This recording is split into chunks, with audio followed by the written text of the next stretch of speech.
जय जगन्नाथ मु ज्योतिर्विद डॉक्टर भवानी शंकर महापात्र आपण मानू भाग्यचक्र कार्यक्रम को स्वागत जनाऊँ। दर्शक बंधु भाग्यचक्र कार्यक्रम रे आमे विभिन्न समय विभिन्न विषय को उपस्थापित करिथाउ जहाँकि गोटे व्यक्ति विशेष जन्म जातक को निजे अनुशीलन करी जानि परिबे तांकर भविष्यत जीवन विषय रे तांकर व्यक्तिगत स्थिति संपर्क रे दशा महादशा संपर्क रे से संपर्क रे आमे अवगत करिथाउ। आज आम आलोचना करवा आज आलोचनार विषय जे अनेक समय देखा दिए झील बा पुओंकर विवाह परिणत बयस हो जाई थाए मात्र विवाह परिणत बयस हो जावा परे मध्य तांकर विवाह हो पारे नाही। केउ कारणरू एपरि स्थिति होई थाए विवाह बयस गड़ी जावा परे मध्य काहीकि विलंबित विवाह होई थाए बा विलंबित विवाह हेबा पछर कारण कौन रही ये प्रथम प्रश्न। द्वितीय कथा जे विवाह आमर कौ दिगरे हेब घर पाखापाखि परिवेश किपरि हेतिबो ताहा कोन गोटे कन्यार जातक को देखिले बा गोटे पुअर जातक को देखिले जना पड़ी पारिबो कि जन्म जातक जानी हबो कि जे विवाहर दिग केउ दिगरे हेबो घर ठारू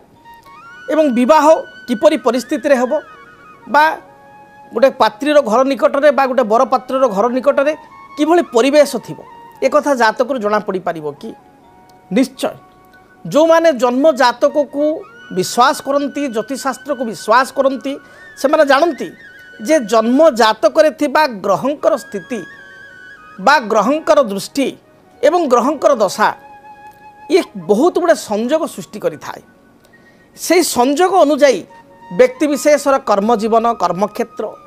विद्यार्थी जीवन बा विद्याक्षेत्र वैवाहिक जीवन बा दाम्पत्य जीवन बा गोटे व्यक्ति विशेषता जीवन में जहाँ किसी पाई थाए बा जहाँ किसी हराई थाए से संजोग ही से हराई थाए बा पाई थाए। विवाह संपर्कित जितेबाला आम गोटे विषय आलोचना करवा लग्नर सप्तम भाव हूँ विवाहर भाव सप्तम स्थानटी हूँ विवाहर स्थान। जदि जनक जन्म जातक सप्तमाधिपति जातक उच्च अच्छी सप्तमाधिपति जातक मित्र गृहस्थ अच्छी सप्तमाधिपति जातक बलवान अच्छी ताहले से व्यक्तिटी गोटे झीटी जातक होते से झीता भविष्य में भल स्वामीटे पाइपर भल पतिटे पाइपर तार वैवाहिक जीवन सुखप्रद हो पार शुभप्रद हो पार वैवाहिक जीवन तार शांतिपूर्ण रहिबो गोटे उच्च परिवार रे से विवाह करिपार जोड़ा कि जातक देखा दूची से भली भाव में जदि जनक जातक सप्तमेश एवं बृहस्पति जातक एकत्र अच्छी गोटे जातक सप्तमेश एवं बृहस्पति परस्पर दृष्टि अच्छी जातक सप्तमाधिपति भाग्य स्थान रे बा द्वादश स्थान अच्छी स्व स्थान ठारू ताले एपरि स्थिति रे विवाह परे मध्य उन्नति जोग देखा दी थाए। कहा जाए सप्तमेश बेर भाग्ये स्त्री भी भाग्योदय भवेत अर्थात सप्तमाधिपति जदि सप्तम स्थान ठारू तृतीय अर्थात सप्तम स्थान ठारू तृतीय अर्थ सप्तम स्थान ठारू नवम लग्नर तृतीय जदि सप्तमाधिपति 3 नंबर घरे अच्छी 1 2 3 रे अच्छी आप देखिले सप्तम स्थान ठारू नवम होइछि सप्तम स्थान ठारू नवम किंबा द्वादश अर्थात लग्नर द्वादश मात्र सप्तम स्थान ठारू षष्ठ थिले मध्य एटी शुभ फल प्रदान करिवो। सप्तमेशे बेर भाग्ये स्त्री भाग्योदय भवेत विवाह परे स्त्रीटी आसवा परे व्यक्ति विशेषकर उन्नति होता है पारिवारिक जीवन सुखप्रद होता है विवाह पर आर्थिक उन्नति वाणिज्यगत उन्नति व्यवसाय रे उन्नति बा जड़े कर्म कर कर्म रे पदोन्नति होता है। आप देखिए अनेक समय गोटे गोटे झीर पाद एत शुभ विवाह पर आसवे घर को 6 मास भितर घरे धन धान्य आर्थिक स्थिति बहुत भल रहिबो एवं आर्थिक उन्नति हम स्वामी चाकरी हो स्वामी चाकरी कर पदोन्नति हो देखा दे थाए। आउ बेले बेले आम देखू गोटे गोटे जातक क्षेत्र में झीटी बहिक आसब बह परिवार समस्या देखादेव कलह देखादेव माँ पुओ भितर पड़ोनी शाशु भाऊ मध्य अंतर्द्वंद देखादेव बा कलह देखादेव परिवार व्यक्ति विशेष मध्य सुसंपर्क रही एभली कथा कहीं घटे एभली कथा घटार कारण से जातक ग्रहंकर स्थिति जदि सप्तमाधिपति जातक नीच होता है नीच हो राहु सहित युक्त होता है अर्थात सप्तमाधिपति राहु एकत्र थांती सप्तमाधिपति एकाधिक पापग्रह सहित युक्त होता है बा जातक मंगल दोष रही था। मंगल दोष हूँ वैवाहिक जीवन में विलंब हेबार विवाह विलंब हेबार तथा वैवाहिक जीवन में अशांति बा कलहर मतभेद रही हूँ प्रमुख कारण। शास्त्रे कहा जाए लग्ने बेच पाताले जामित्र संस्थिते कुजे भर्तृकन्या विनाशाय कन्या भर्तृ विनिश्यति। विनाशर अर्थ होची जे स्वामी चलीजीव स्त्री विधवा हो स्त्री चलीजीव से कथा नुह। विनाशर अर्थ होची अशांति कलह विच्छेद मनस्ताप एभली क्षेत्र बा एभली समस्या देखा दी थाए जदि जातक सप्तमाधिपति अशुभ स्थिति रे थाए एवं जातक जदि मंगल दोष थाए। मंगल दोष कहले लग्न रे मंगल, द्वितीय रे मंगल, चतुर्थ घरे राशि रे मंगल, सप्तम राशि रे मंगल, अष्टम राशि रे मंगल किंबा द्वादश क्षेत्र मंगल या आम कह मंगल दोष। जदि मंगल दोष जातक रे अच्छी सप्तमाधिपति दुर्बल अच्छी ताले विवाह पर निश्चय वैवाहिक जीवन में जो सुख शांति रहिबा कथा से सुख शांति रहिबो नाही एवं किछि ना किछि समस्या देखा देबो। ठीक तार अपोजिट जदि सप्तमाधिपति भल स्थिति रे अछि जातक रे मंगल दोष नाही, काल सर्प दोष नाही, बृहस्पति पतिकारक ग्रह स्वामीकारक ग्रह जातक रे भल स्थिति रे रहिछि एवं शुक्र जे कि पुरुष जातक रे दाम्पत्य सुखर ग्रह से जातक रे मीन रे उच्चस्थ अछंती बा भल स्थिति रे अछंती मित्र ग्रस्त अछंती ताहले व्यक्ति विशेषज्ञर वैवाहिक जीवन दाम्पत्य जीवन निश्चय सुखप्रद हेब एथिरे कोनोसी संदेह नाही। तेबे जातक रे विवाह केउ दिगरे हेब ये गोटे प्रश्न एवं कौ एज रे हेब। बड़ कथा होची जे विवाह जो आलोचना आमे कले जे विलंब होबार कारण कोन जे विलंब होबार प्रथम कारण आमे जानले जदि जातक रे मंगल दोष अछि। जदि मंगल दोष जातक रे अछि ताले विवाह रे सुनिश्चित भाव रे विलंब हेब। ए विलंबित विवाह जोग मंगल दोष कारण होई थाए। से भली भाव में जदि सप्तमाधिपति जातक नीच थाए ताले गोटे झील पाई तार योग्यता दक्षता अनुजाई बरपात्र खोजा जाए परिवार खोजा जाए भल परिवार टी भल योग्य पात्र टी मिले ना। बहुत समय देखाई सप्तमाधिपति नीच हेले आमे चिंता करिथिबा भाबिथिबा बा झीर बा पुअर योग्यता दक्षता अनुजाई जो भली कैंडिडेट आसीबा कथा प्रस्ताव गुड़िक आसिया कथा से भली प्रस्ताव आसी न थाए। तेबे दर्शक बंधु जड़े कलर कर बर्तमान फोन कल आम कॉलटी नहीं जावा कौ जगार कर कौन समस्या रही से संपर्क जाना। हेलो हेलो हेलो जय जगन्नाथ कहतु। जय जगन्नाथ सर नमस्ते। नमस्ते कौ जगार कहते आपण परिचय दिंतु। ढेंकानाल रश्मिता साहू कहते। रश्मिता कहते ढेंकानाल क्या विषय जातक जानवे सर मो निज विषय जाना निज विषय जानवे सर मो जन्म है अगस्ट 20 2001 20 अगस्ट 2001 मसीहा। आज्ञा समय है 9:04 दिन समय हूँ 9 घंटा 7 मिनिट 7 मिनिट दिन बेला। जन्म स्थान ढेंकानाल। ढेंकानाल कौन प्रश्न रही झील कहतु। सर मैरिज और कैरियर विषय जाना विवाह 2025 से केमती कौन करती है। अच्छा ठीक अच्छे प्रथम आम राशि नक्षत्र जानीदवा। राशि हूँ पूर्वा फाल्गुनी नक्षत्र राशि सिंह राशि 11/5 एवं जन्म लग्न हूँ कन्या लग्न ठीक अच्छे। अच्छा सिंह राशि बोली तुम झील जानी आज्ञा कन्या लग्न जातक जो देखा ताले जातक लग्न और भाग्य स्थान रही शनि बृहस्पति शुक्र राहु दशम स्थान रही कर्मस्थान एवं चतुर्थ स्थान रही केतु। जहाँ मो जातक देखुची मते गोटे कथा कहब तुम स्टार्टिंग एजुकेशन क्लास 5th पर्यंत 7th पर्यंत 9th पर्यंत बहुत भल था 10th भी मोटामोटी भल होती कि +2 मार्क टे कमीगला कि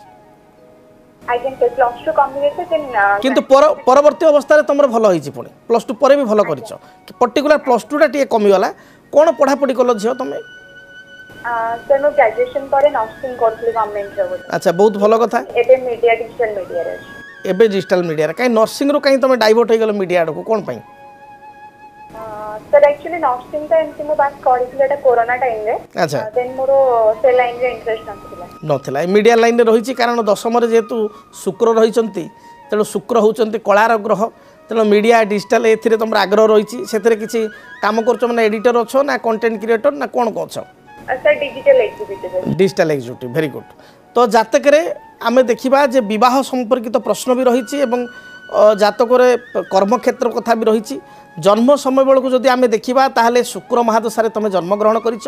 ଶୁକ୍ର ପରେ ରବି ରବି ପରେ ଚନ୍ଦ୍ର ମହାଦଶା ବର୍ତ୍ତମାନ ଚାଲିଛନ୍ତି 31 ଜୁଲାଇ 2020 ମସିହା ଠାରୁ ଆଗାମୀ 31 ଜୁଲାଇ 2030 ମସିହା ପର୍ଯ୍ୟନ୍ତ 10 ବର୍ଷ ଚନ୍ଦ୍ରଙ୍କର ମହାଦଶା ବା ମହାଦଶାର ପିରିୟଡ଼ ଚନ୍ଦ୍ରଙ୍କର 10 ବର୍ଷ ଚନ୍ଦ୍ର ମହାଦଶାରେ ବର୍ତ୍ତମାନ ଅନ୍ତର୍ଦଶା ହିସାବରେ ଯଦି ଦେଖିବା ତାହେଲେ ଚନ୍ଦ୍ର ମହାଦଶାରେ ବର୍ତ୍ତମାନ ଶନି ଅନ୍ତର୍ଦଶା ଚାଲିଛନ୍ତି ଚନ୍ଦ୍ରରେ ଶନି 1 ଜୁନ୍ 2026 ପର୍ଯ୍ୟନ୍ତ ରହିବେ ତେଣୁ 1 ଜୁନ୍ 2026 ପର୍ଯ୍ୟନ୍ତ ଚନ୍ଦ୍ରରେ ଶନି ଚାଲିଥିବା ହେତୁ ଟିକେ ମନ ତୁମର ଚଳଚଞ୍ଚଳ ରହିବ ଟିକେ ଅସ୍ଥିର ରହିବ ବେଳେବେଳେ ଦ୍ୱନ୍ଦ୍ୱ ଆସିବ ଏଇଟା ହେଲେ ଭଲ ହେବ କି ନାହିଁ କନଫ୍ୟୁଜନ୍ ତୁମେ ହେବ ବହୁତ ଗୁଡ଼ା ପାର୍ଟରେ ଆଉ ବହୁତ ଜିନିଷ ଦେଖିବ ତୁମ ଡିଲେ ହେବ ଯେଉଁଟା ତୁମେ କରିବାକୁ ଚାହୁଁଛ ସେଇଟା ଇନ୍ ଟାଇମ୍ଲି ତୁମର ହେଉନାହିଁ ବହୁତ ଲେଟ୍ ହେଉଛି ଏମିତି ହେଉଛି କି କାରଣ ଚନ୍ଦ୍ର ହେଉଛନ୍ତି ମନକାରକ ଗ୍ରହ ଶନି ହେଉଛନ୍ତି ବିଳମ୍ବ କର୍ମକାରକ ଗ୍ରହ ତେଣୁ ସବୁ ଜିନିଷରେ ଟିକେ ଡିଲେ ହେବ ଯେଉଁଟାକ ହାତ ପାହାନ୍ତାର କଥା ଯେଉଁଟା ହେଇଯିବା କଥା ଗୋଟେ ନିର୍ଦ୍ଦିଷ୍ଟ ସମୟ ଭିତରେ ତେ ଅଳ୍ପ ସମୟ ଗଡ଼ିଗଲେ ବି ହେବ ଏ କଥା ତୁମେ ଭାବିବ କିନ୍ତୁ ବହୁତ ବିଳମ୍ବ ହେବ ସେଥିରେ ଦ୍ୱିତୀୟ କଥା ହେଉଛି ଯଦି ବିବାହର କଥାକୁ ଆମେ ଦେଖିବା ତାହେଲେ ସପ୍ତମାଧିପତି ଜାତକରେ ବୃହସ୍ପତି ଶୁକ୍ର ସହିତ ଯୁକ୍ତ ହୋଇଛନ୍ତି ତୁମେ କାହାକୁ ଝିଅ ଲାଇକ୍ କରୁଛ କି ବର୍ତ୍ତମାନ ଲାଇକ୍ କରୁଛ ନା ସେ ଯାହାକୁ ଲାଇକ୍ କରୁଛ ସେ ତୁମ ନିଜ କାଷ୍ଟ ନୁହଁ କି ପିଲାଟା ଅଦର କାଷ୍ଟ ଆଚ୍ଛା ସେଠି ଟିକେ ବିବାହରେ ବି ଟିକେ ସମସ୍ୟା ଆସିବ ତୁମ ଘରେ ହେଉ କିମ୍ବା ତାଙ୍କ ଘରେ ହେଉ ଟିକେ ତାକୁ ବିଶେଷ କରି ଗ୍ରହଣ କରିବାକୁ ଟିକେ କଷ୍ଟ ହେବ ତଥାପି ମୁଁ ତୁମ ଜାତକ ଦେଖୁଛି ତୁମର ବିବାହ ଯୋଗ ଭଲ ରହିଛି ଭବିଷ୍ୟତ ବୈବାହିକ ଜୀବନ ଭଲ ରହିଛି ତେଣୁ ସେମିତି ଚିନ୍ତା କରିବାର ବା ଭୟଭୀତ ହେବାର କୌଣସି କାରଣ ନାହିଁ ଦ୍ୱିତୀୟ କଥା ହେଉଛି ଜାତକକୁ ଯଦି ଦେଖିବା ତାହେଲେ ଚନ୍ଦ୍ର ବୁଧ ଏବଂ ରବି ଏକତ୍ର ଦ୍ୱାଦଶ ରହିଛନ୍ତି ତେଣୁ ଟିକିଏ ସମୟକୁ ଝିଅ ଅପେକ୍ଷା କର ଆଗକୁ ତୁମର ସମୟ ବହୁତ ଭଲ ପଳେଇ ଆସୁଛି 2025 ମସିହା ଅର୍ଥାତ୍ ଏ ବର୍ଷ ମେ ମାସ 15 ତାରିଖ ପରଠାରୁ ଦେବଗୁରୁ ବୃହସ୍ପତି ରାଶିଠାରୁ ଏକାଦଶସ୍ଥ ହେବେ ଏବଂ ବୃହସ୍ପତିଙ୍କର ସମସ୍ତ ପ୍ରକାର କୃପା ତୁମେ ପ୍ରାପ୍ତି କରିବ ଚନ୍ଦ୍ରଙ୍କର ଦଶା ଚାଲିଛି ତେଣୁ ଏ ମଧ୍ୟ ଗୋଟେ ଭଲ ପିରିୟଡ଼ ଆମେ କହିବା ତେଣୁ ପ୍ରତିକାର ସ୍ୱରୂପ କ'ଣ କରିବ ନା ଗୋଟେ କ୍ଷୀରକୋଳି ବୃକ୍ଷ କୁଣ୍ଡରେ ଲଗାଇ ଚନ୍ଦନ ସିନ୍ଦୁର ଦୀପ ଧୂପ ଧଳା ରଙ୍ଗର ଫୁଲ ଦେଇ ଚନ୍ଦ୍ରଗ୍ରହଙ୍କ ନାମରେ ପ୍ରତ୍ୟେକ ଦିନ ପୂଜା କର ଦେଖିବ ଯାହା ବି ତୁମର ବାଧାବିଘ୍ନ ରହିଛି ଏ କ୍ଷୀରକୋଳି ବୃକ୍ଷକୁ ପୂଜା କଲେ ସେ ବାଧାବିଘ୍ନ ଦୂରୀଭୂତ ହେବ ଅଧିକ ଶୁଭଫଳ ପ୍ରାପ୍ତି ପାଇଁ ଗୋଟିଏ ମରକତ ମଣି ଯାହାକୁ ଆମେ କହୁ ପାନ୍ନା ଡାହାଣ ହାତ କାଣି ଆଙ୍ଗୁଠି ଧାରଣ କରନ୍ତୁ ନିଶ୍ଚୟ ଶୁଭଫଳ ପ୍ରାପ୍ତି କରିବେ ଜୟ ଜଗନ୍ନାଥ ତେବେ ଦର୍ଶକ ବନ୍ଧୁ ଆମେ ଆଲୋଚନା କରୁଥିଲେ ଯେ ବିବାହରେ କାହିଁକି ବେଳେବେଳେ ବିଳମ୍ବ ହୋଇଥାଏ ବା ବିବାହ ପରିଣତ ବୟସ ହୋଇଯାଇଥିଲେ ମଧ୍ୟ କାହିଁକି ବିବାହ ହୁଏ ନାହିଁ ବେଳେବେଳେ ପ୍ରଶ୍ନ ଆସେ ଯେ ଜାତକରେ ଗୁରୁ ଶୁଦ୍ଧି ନାହିଁ ରବି ଶୁଦ୍ଧି ନାହିଁ ସେଥିପାଇଁ ବିବାହ ହୋଇପାରୁନାହିଁ ନିଶ୍ଚୟ ଏ ମଧ୍ୟ ଗୋଟେ କଥା କିନ୍ତୁ ବହୁ ସମୟରେ ଆମେ ଦେଖୁ ଗୁରୁ ଶୁଦ୍ଧି ରବି ଶୁଦ୍ଧି ଥାଇକିରି ମଧ୍ୟ ବିବାହ ହୁଏ ନାହିଁ କାରଣ ଆପଣ ଯଦି ଦେଖିବେ ଗୁରୁ ଶୁଦ୍ଧିର ଅର୍ଥ କ'ଣ ବର୍ଷ ଶୁଦ୍ଧି ରବି ଶୁଦ୍ଧିର ଅର୍ଥ ମାସ ଶୁଦ୍ଧି ଚନ୍ଦ୍ର ଶୁଦ୍ଧିର ଅର୍ଥ ଦିନ ଶୁଦ୍ଧି ତେଣୁ ଗୁରୁ ଶୁଦ୍ଧି ବିବାହରେ ଗୋଟେ ପ୍ରମୁଖ ବିଷୟ ଏବଂ କନ୍ୟାର ଜାତକରେ ମୁଖ୍ୟତଃ ବିବାହ ବୋଲି କୁହାଯାଏ ଆମେ ଯେତେବେଳେ ବିବାହ କରିବା ସେତେବେଳେ କନ୍ୟା ଜାତକ ଅନୁସାରେ ବିବାହ କରିବା କନ୍ୟା ଜାତକ ଅନୁସାରେ ଯେଉଁ ଦିନଟା ସୁଝଉଛି ତାକୁ ଦେଖିବା କନ୍ୟା ସହିତ ଯଦି ବରର ସୁଝିଗଲା ତ ବହୁତ ବଢ଼ିଆ କନ୍ୟା ପାଇଁ ଯେଉଁ ଦିନଟି ସୁଝୁଛି ବର ପାଇଁ ବି ସେଇ ଦିନଟି ସୁଝୁଛି ବହୁତ ଭଲ କନ୍ୟାର ଗୁରୁ ଶୁଦ୍ଧି ଅଛି ବରର ମଧ୍ୟ ଗୁରୁ ଶୁଦ୍ଧି ଅଛି ସେ ବହୁତ ଭଲ କିନ୍ତୁ ଯଦି ବରର ଗୁରୁ ଶୁଦ୍ଧି ନାହିଁ বা দিন শুদ্ধি না তাহলে চলব কিন্তু কন্যা জাতকের বিবাহ বলে শাস্ত্র কুহযায় কন্যা জাতকের গুরু শুদ্ধি রবি শুদ্ধি এবং চন্দ্র শুদ্ধি রহবা নিহাতি আবশ্যক প্রথম কথা দ্বিতীয় কথা হচ্ছে যে গুরু শুদ্ধির কথা আসিলা গোটে ধরন্তু ঝিওটি বিবাহ পাই তার গোটে পরিণত বয়স আমি কহিবা 21 বর্ষ বা 22 বর্ষ পরে ঝিওটি বিবাহ পাই যোগ্যা কিন্তু সেই ঝিওটি বেলে বেলে দেখা হচ্ছে 32 33 34 রে বিবাহ হচ্ছে তা মানে কোন তার গুরু শুদ্ধি আসি নথিলা নিশ্চয় তার অনেক থর গুরুশুদ্ধি মধ্যে আসিছি গুরুশুদ্ধি আসিলে মধ্য জাতকরে যদি মহাদশা অন্তর্দশা সমর্থন করুনথিব তাহলে মধ্য বিবাহর ইন টাইমলি হয়ে পারিব নাহি তেণু এটি দশা মহাদশার মধ্য প্রভাব রহিলা জাতকরে গ্রহ মানে যেতবে আমাকে রেজল্ট দিয়ন্তি সেতবে গ্রহ মানকর মুখ্যতঃ 3 প্রকার ফল আমি কহিবা গোটে হচ্ছে স্থিতিফল দৃষ্টিফল এবং দশাফল যদি স্থিতিফলরে গ্রহঙ্কর স্থিতি বা গ্রহমানকর অবস্থিতি যদি জাতকরে খারাপ থাকে তাহলে বিবাহ বিলম্ব ହେବ যদি দৃষ্টিরে গ্রহমানকর কিছু অশুভ দৃষ্টি সপ্তমাধিপতি সপ্তম স্থান बा द्वादश क्षेत्रटी मध्य शଯ୍या शुकर स्थान ए स्थान को जदि अशुभ ग्रहंकर दृष्टि रही ताले मध्य विवाह विलंब हो ये हूँ दृष्टिफल कारण एवं दशाफल कह जाए शुक्र राहु जुते दुष्टे जोग भंगम पदे पदे जो जातक शुक्र महादशा राहु अंतरसा बृहस्पति महादशा राहु अंतरसा चंद्र महादशा शनि अंतरसा मंगल महादशा बुध अंतरसा बुध महादशा मंगल अंतरसा राहु महादशा रवि अंतरदशा बा रवि महादशा राहु अंतरदशा चली थाए से समय मध्य विवाह हेबाकु नहीं समस्या देखा दिए विवाह रे बाधा मध्य उपजी थाए तेबे आउ जने कलर आम सहित जड़ित होइचंती कॉल टी को नहीं जिवा हेलो हाँ सर नमस्कार सर कल्याण मस्तु दीर्घजीवी भव किए कहते आपन परिचय दिंतु सर मु बरमपुर कहली सर आज्ञा आपन ना कहतु चांदनी स्वाई कहा विषय जानिया पई चाहुचंती मो विषय निज विषय जानी सर कहतु आपनकर डेट ऑफ बर्थ कहतु 1998 14 डिसेंबर 14/12/1998 मसीहा आज्ञा जन्म समय कहतु स्थान बरमपुर हिंजली काठी सर समयटा आज्ञा टाइम ऑफ बर्थ कहतु जन्म समय टाइम को टाइम होबो मो जानना आगे 10 ରୁ 11 भितर एमती कहले दिन बेला अच्छा हाँ दिन बेले सकाळ टाइम दा कहले 10 ରୁ 11 भितर अच्छा जन्म स्थान ब्रह्मपुर स्थान बरमपुर अच्छा कौन प्रश्न कौन रही सर मु जेबे तो मोर बाहागर हेति ना सर 2018 मसिया 2018 10 डिसेंबर बाहागर हिस्सा आगुरी भी तो मो स्वामी ना कर्जर पड़े एते कर्जर आसले हमरो लास्ट घर पड़ला तथा भी कर्ज ठीक ठाक हेला किंतु पैसा कोन सर कोन सर ठीक अच्छे ये जातक जो देखा जातक तुला राशि एवं नक्षत्र हूँ जातक चित्रा नक्षत्र 14/7 एवं कुंभ लग्न ठीक अच्छे कुंभ लग्न रे जन्म ग्रहण कर जातक आम देखुचे जे कुंभ लग्न तुला राशि जातक सप्तम स्थान बा विवाह स्थान रे राहुंकर स्थिति रही सप्तमाधिपति रवि जातक जदि देखा ताले भाग्य स्थान रे रही एवं चंद्रमा जातक दुर्बल स्थिति रही मंगल जातक अष्टम गुरुत्वर मंगल दोष जातक रही मांगलिक दोष रही दुईटा समस्या जातक रही प्रथम कथा हूँ सप्तम स्थान विवाह स्थान रे रवि क्षेत्र में बा सिंह राशि रे राहु रहिबा ये नकारात्मक कथा एवं अष्टम स्थान में मंगल रहिबा ये गुरुत्वर मांगलिक दोष जो कारण कि विवाह पर देखिए आप नुआ नुआ जो बह शाशुघर तरफ बहुत समस्या आसी शाशुघर लोक सबू कलापर आपण स्वामी शाशुघर परिवार शाशुशर भाई भौणी सब करी भी निंदा पाऊे आज पर्यंत आपण बहु हिसाब से सब कलापर भी कई आप भल पाऊन ए हूँ ना ना मत कहतु प्लस आपणकर आर्थिक कौन कहले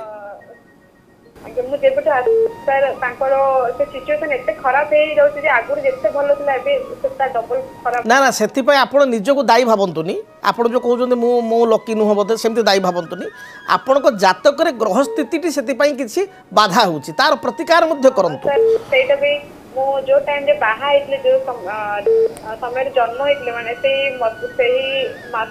दिन रे मो बाहा आइतले माने मो और जन्म मास रे विवाह आइचंदे जन्म मास रे विवाह हां जन्म मास रे विवाह होबा कथा नुह देखंतु जन्म मास रे विवाह हेले ये मध्य दशकारक जन्म मास रे विवाह होंती नाही तेणु आपण प्रतिकार करंतु प्रतिकार स्वरूप मंगल अष्टम रे थिबारु मंगल दोषर प्रतिकार स्वरूप गोटे अनंत मूल वृक्ष बा कई ताको सुगंधी वृक्ष कहितांती ये वृक्ष को कुंड रे लगाई चंदन सिंदूर दीप धूप लाल रंगर मंदार फूल दे प्रत्येक दिन बा प्रति मंगलवार आप मंगल ग्रह नाम पूजा करूँ गोटे सिद्ध मंगल ग्रह जंत्र एवं गोटे सिद्ध कात्यायनी देवी जंत्र ठाकुर घरे रखी चंदन सिंदूर दीप धूप लाल रंगर मंदार फूल दे मंगल ग्रह एवं कात्यायनी देवी नाम प्रत्येक दिन पूजा करूँ देखिए जहाँ भी बाधा विघ्न रही दूरीभूत हो जहाँ मु जातक देखुची ये जो समस्या गुड़िक चली यार प्राय समाधान यही 2025 मसीहा अक्टोबर मास पर हम 2025 मसीहा अक्टोबर मास ठारू 2030 मसीहा मध्य मोटामोटी समय आगु भल रही आर्थिक उन्नति स्वामी करेंगे पारिवारिक जीवन सुखप्रद हो कौन गृह कार्य ତ୍ୱରାନ୍ୱିତ ହେବ, କିଛି ଘର ତିଆରି କରିପାରନ୍ତି ବା ଜମି ମଧ୍ୟ କ୍ରୟ କରିପାରନ୍ତି, ଏଭଳି ସ୍ଥିତି ମଧ୍ୟ ରହିବ। ତେବେ ଯେଉଁ ପ୍ରତିକାର ଗୁଡ଼ିକ କହିଲି ତାକୁ କରନ୍ତୁ, ନିଶ୍ଚୟ ଶୁଭଫଳ ପାଇପାରିବେ। ଧନ୍ୟବାଦ। ତେବେ ଦର୍ଶକ ବନ୍ଧୁ, ଆଜି ଆମେ ଆଲୋଚନା କରୁଥିଲୁ ଯେ ଜାତକରେ ଗ୍ରହଙ୍କ ସ୍ଥିତି କିପରି ଥିଲେ ଜଣଙ୍କର ଜାତକରେ ବୈବାହିକ ଜୀବନରେ ସମସ୍ୟା ଆସେ। ଏଇ ଜାତକଟି ଆପଣ ତାର ଉଦାହରଣ। ଯେଉଁ କହୁଥିଲେ ଯେ ମଙ୍ଗଳଦୋଷ ଥିଲେ ବିବାହରେ ସମସ୍ୟା ରହିବ, ବିବାହ ପରେ ଆର୍ଥିକ ସମସ୍ୟା ରହିବ, ଦାମ୍ପତ୍ୟ ଜୀବନରେ କିଛି ମତଭେଦ ରହିବ। ଦେଖନ୍ତୁ ଏଇ ଜାତକଟି କୁମ୍ଭ ଲଗ୍ନ ଥିଲା, ସପ୍ତମରେ ରାହୁ ଥିଲେ, ଅଷ୍ଟମରେ ମଙ୍ଗଳ ଥିଲେ, ଯାହାକି ଗୁରୁତର ମଙ୍ଗଳ ଦୋଷ। ଯେଉଁଠିକି ଦାମ୍ପତ୍ୟ ଜୀବନରେ ଯଦି ବା ସମସ୍ୟା ତାଙ୍କର କିଛି ବିଶେଷ ନାହିଁ, କିନ୍ତୁ ଆର୍ଥିକ ସମସ୍ୟା ଋଣ ବୋଝ ଜାତକରେ ଦେଖାଦେଉଛି। সেই আর্থিক সমস্যাকে নেই স্বামী স্ত্রী ভিতরে কলহ রয়েছে। তেণু আপনার জাতককে প্রথমে আপনার বিবাহ পূর্বর মু কহিবি ভাল ভাবে মেলক করা দরকার। যদি ভাল ভাবে জাতক মেলক করে বিবাহ করবে